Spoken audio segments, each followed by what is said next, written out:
If you have DIRECTV in your business, you probably know that it's been a long time since there's been anything really new to crow about. The receivers that we use for DIRECTV are often the same ones that were used in the early 2010s. That just says how reliable that they have been. However, it's time for something new. And DIRECTV has delivered with this. This is the DIRECTV H26K commercial receiver. And it's only for businesses. Residential customers cannot get this. It's not like they really couldn't, but I just don't think DIRECTV is going to go in that direction. They will not let a residential customer activate one of these. There's a lot of stories to tell about this H26, and I want to take them one at a time. First, let's start with the design. The design looks almost identical to the H25, and you'd be forgiven for thinking this was an H25, but it's actually quite a bit shorter and a little bit narrower top to bottom. It has the same front panel button setup. It doesn't use the logo for a power button. Instead, it just uses a regular flat old power button. But otherwise, very much in keeping with the early 2010s DIRECTV style. And I think I know why. I think that DIRECTV is trying to convince commercial customers that they are as good, every bit as good as they were in the early 2010s. And they are. But it helps build confidence after a couple of years under the AT&T regime when business customers did not get a lot of love. I'll be honest with you. So by making it look like the older receivers, I think it just reminds people that it's kind of the old trustworthy DIRECTV. On the side, you get a new SIM card slot size access card instead of a full-size access card. And it does make sense. The card looks just like a SIM card, although you cannot use a cellular SIM card with it. It just saves space having it that way. It's nice also to have the external power and reset button, so that's there. The other side doesn't give you a whole lot of interesting stuff. So let's talk about the bottom. The bottom of a DIRECTV receiver is not generally the most exciting part of it, but this one has a lot of neat features that are designed for commercial customers. Take a look at these keyhole slots. They can be used either way, and there's even, it's very hard to tell, there's actually a raised part where it says there's a 4-inch spacing and that you need to put an 1/8 inch when you screw this in. You get these two little holes here which allow you to connect the receiver using zip ties. Very, very convenient. And also, this is a nice, wide, flat space if you prefer to use industrial Velcro. And this is a light receiver, so using Velcro is not going to be a problem. You're not going to cover up any ventilation, so it's definitely an option for you. Now, when we talk about the back of this receiver, I almost have to go port by port in order to tell you all the stories that are involved with this receiver. First, let's look at the coax. This is a swim-only receiver. You will need an external swim if you do not have a swim system already. It's just the same as the H25, and I don't think we're ever going to see any more non-swim hardware from DIRECTV. It will work with pretty much any swim. It'll work with a Swim 8 or a Swim 16, probably even work with a Swim 32, although if you have a Swim 32, you should probably replace it at this point. Now, when this first kind of leaked out to the public, a leaked document said that you could only fit 13 of these on a single leg of a Swim 30. That's not true. That's true if you are using it in combination with an H25 or H44. But if you are running a pure H26K system, then you can connect up to 15 of these on each leg of a Swim 30. So the net is 30 receivers on a Swim 30. That's 4 more than you would get with an H25, and that could just save you a little bit. This honestly is just designed for commercial use. So you're not going to see, a lot of the stuff that you would normally see in a residential receiver. Instead, you tend to see things that are really just designed for commercial.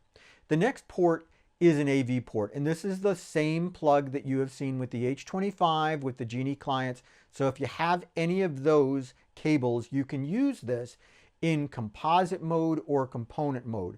I'm not quite sure why you would in this day and age, But the thing is, you could, and they give you that. They also give you optical audio out, which was a request from our commercial customers. And it's going back, instead of using the coaxial audio output that some of the DirecTV Genie clients use. Now, I don't know if a lot of people use optical audio, but for those who do, it's there. I didn't make note of it as I was recording this, but there is also a port for a direct IR blaster input. Not all H25s are able to do this, and it's nice to have this port so that when you need it, if you want to put the receiver behind a TV or something like that, it's there. You get HDMI.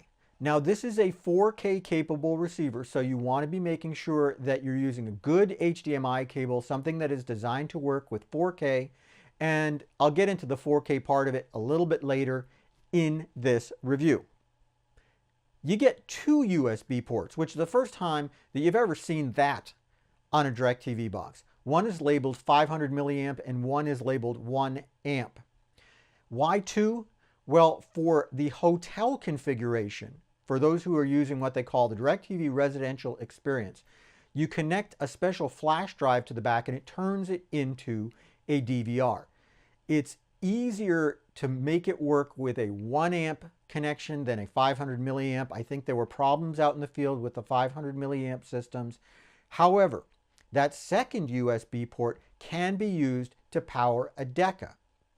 And that's the big story here, is that the receiver does not have built-in coax networking, which the H25 does, H24 does, H44 does. And you might ask yourself, why? You know, as I said, an early bit of information leaked out onto the internet about this. And when people found out that it didn't have built-in coax networking, they didn't understand it. It seemed like it made no sense. You do get an Ethernet port, and that's something that businesses have wanted, is to connect via Ethernet. If you're a business and you are going to network this, you're probably going to put it in a rack. You're probably going to have a network switch nearby.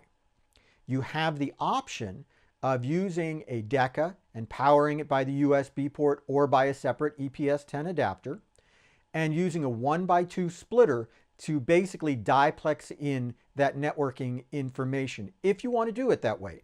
Doing it that way is going to let you make it work with a mixed H25 and H44 environment, and it just gives you that option.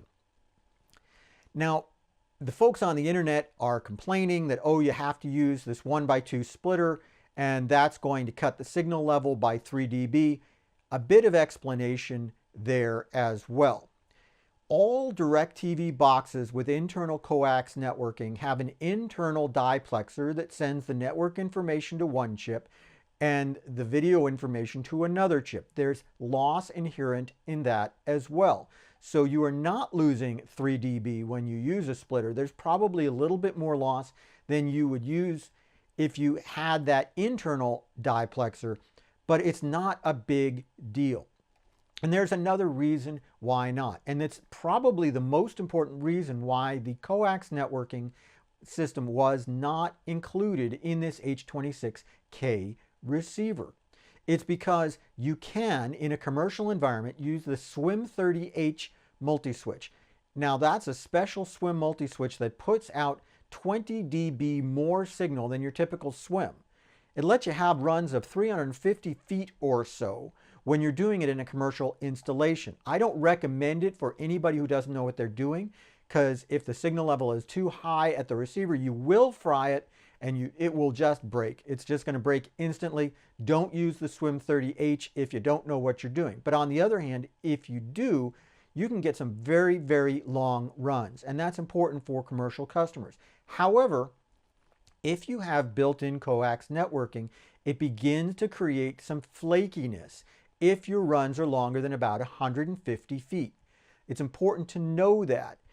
And what I tend to tell people who are putting in SWIM30Hs is that they should be putting two, not just one, two bandstop filters on the receiver to make sure that there is no coax networking information leaking out. Each one of those bandstop filters not only costs money, but also introduces more loss. So by eliminating the coax networking from the coax connection honestly, you're benefiting as a commercial customer. You can network this H26K receiver in commercial, and you probably should if you want to use the commercial app for iPad, which essentially makes it act like a matrix switcher. It's a very slick thing, and it's completely free. You should check it out at the App Store for your iPad, or at the Google Play Store for your Android tablet. Now, the big news about this receiver is it's more reliable than 11-year-old hardware, obviously. Also, it runs 4K. It will work with 4K televisions. I'd make sure you've got a relatively modern one because you do need HDCP 2.2 in order for this to work. It will receive all of DIRECTV's 4K channels using a single tuner. Transponder bonding is not necessary for this. This receiver works great in 4K. It also has the same user interface that people get at home, and that's a big difference. The H44 also has this interface, but the H25 does not. The whole thing runs faster, it's easier to use, and it just plain works. There is no DVR function at all, although it's a little weird because there's a couple little bits that you can tell that they basically took the Genie software, modified it for commercial. There's even some spots where it still says Genie if you look hard enough. Another thing that's great about this is you get the option to turn power saving off yourself. And this is something that they took away from the H25 commercial software. People always complained because it didn't quite work right. So now you have the option to turn power saving on and off by yourself. Most of the time, you're going to want it to be off. The last thing I really want to point out here is one feature that the H25 did have that the H26K does not, and that's auto tunes, the ability to tune to a channel at a specific time. There weren't a lot of people using that, but I think those who did really liked it. And so it's a shame that it's not there, but you just need to know that if you're putting in an H26K, it does not have the ability to auto tune. You can use the DIRECTV app for iPad to tune at the appropriate time, and it's nice and easy, but you cannot do it on a timer, unfortunately.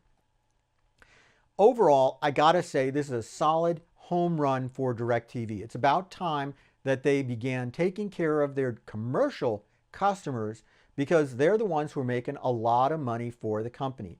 This H26K is going to be a big hit. It just, it does everything that you want and nothing that you don't. Great job, DIRECTV.